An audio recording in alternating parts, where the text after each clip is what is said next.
திருவாரூர் கருவிழி சர்க்குணநாதேஸ்வரர் திருக்கோயில்.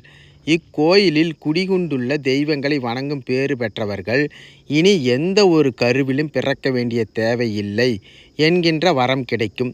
இப்படி பிறப்பை அறுத்து மோட்சத்தை அருளும் தலம் என்பதால் இத்தலத்தை கருவிழி என்பார்கள். கோவில்கள் நிறைந்த கும்பகோணத்தில் உள்ள அனைத்து கோயில்களையும் தரிசித்த பலன் இந்த ஒரு கோவிலை தரிசித்தாலே கிடைத்துவிடும். சர்க்குணன் என்ற மன்னன் இக்கோயிலில் வழிபட்டு குறைகள் நீங்க பெற்று மோட்சமும் பெற்றார். எனவே இக்கோயிலை அவர் கட்டியிருக்கலாம் என்ற கருத்தும் நிலவுகிறது. தட்சனின் யாக நிகழ்வின் போது நடந்த கோர நிகழ்வால் தட்சாயினியை இழந்த ஈசன் பித்து பிடித்த மாதிரி ஈசன் ஊர் ஊராக சுற்றி திரிந்து இறுதியில் அமர்ந்த இடம் கருவிழி என புராணம் கூறுகிறது. அப்போது ஈசனுடன் சேர்வதற்கு அன்னை பார்வதி மீண்டும் தோன்றிய இடம் கருவிழி ஆலயத்திலிருந்து 1/2 கிலோமீட்டர் தொலைவில் இருக்கும் அம்பச்சிபுரம் என்று சொல்லுகிறது புராணம். இறைவனுடன் சேர அம்மை தங்கி அர்ச்சித்த இடமே அம்பச்சிபுரம் ஆகியிருக்கிறது.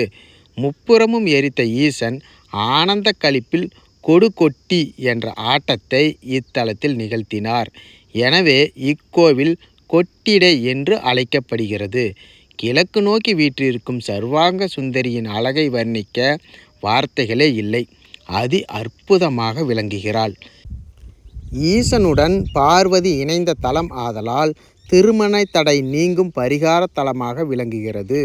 திருக்கடையூரில் மார்க்கண்டேயனுக்கு பாச கயிற்றை வீச சிவபெருமான் குறுக்கிட்டு தடுத்தார். இதனால் பயந்த யமதர்மனை கருவிழி வந்து நீராடி தன்னை வணங்குமாறு ஈஸ்வரன் பணிந்தார். எனவே யமன் இங்கு வந்து நீராடி வணங்கி தன் பாவம் நீங்க பெற்றான். இக்குளத்து நீரில் நீராடினாலும் தலையில் தெளித்து கொட்டினாலும் யம பயம் போகும். கிழக்கு நோக்கிய 3 நிலை ராஜகோபுரம் உள்ளது. கோபுர வாயில் வழியாக உள்ளே சென்றால் இறைவன் கருவறை ஒரு முன் மண்டபத்தில் அமைந்துள்ளது. அம்பாள் கோயில் தனி கோயிலாக வெளிப்பிரகாரத்தில் வலதுபுறம் அமைந்துள்ளது. அம்பாள் சர்வாங்க சுந்தரி பெயருக்கு ஏற்றாற்போல மிகுந்த அழகுடன் கிழக்கு நோக்கி 4 திருக்கரங்களுடன் காட்சி தருகிறாள். ஒரு ஊரில் சில காலம் தங்கி இங்கு வந்து சர்வாங்க சுந்தரியாக இறைவனின் முன் நின்றாளாம்.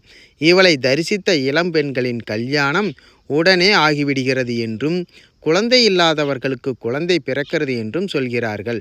இக்கோவிலில் நவகிரகத்திற்கு என்று தனி சன்னதி இல்லை. இவ்வாலயத்தின் தீர்த்தம் யம தீர்த்தம். இது கோயிலுக்கு வெளியே உள்ளது. கங்கை சடை கொண்ட ஈசனின் சிற்பம் குளத்தின் நடுவில் அமைந்துள்ளது.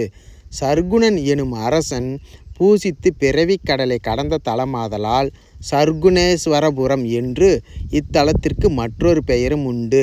கருவிழி என்ற பெயரே இனி ஒரு தாயின் கருவிலே உதிக்க வேண்டாம் என்னும் மோட்சத்தை கொடுக்கும்படியான நிலையை குறிக்கும். இந்த கோயிலில் சர்க்குணேஸ்வரரையும் சர்வாங்க சுந்தரியும் தரிசித்தால் அந்த பேறு கிடைக்கும் என்பதை உணர்த்துகிறது. இந்திரனும் தேவர்களும் இத்தல இறைவனை வழிபட்டு பேறு பெற்றுள்ளனர். கருவேலி இறைவனை தரிசிப்பதற்கு நமக்கு பிராப்தம் இருந்தால்தான் அவரின் தரிசனம் நமக்கு கிட்டும். இந்திரனும் தேவர்களும் இத்தல இறைவனை வழிபட்டு பேறு பெற்றுள்ளனர். கும்பகோணத்திலிருந்து 25 கிலோமீட்டர் தொலைவில் இத்தலம் உள்ளது. கும்பகோணம் நாச்சியார் கோவில் எரவாஞ்சேரி பூந்தோட்டம் சாலை வழியில் கூந்தலூர் அடைந்து அங்கிருந்து வடக்கே 1 கிலோமீட்டர் சென்றால் அரசலாற்றின் வடகரையில் அமைந்துள்ளது இத்தலம்.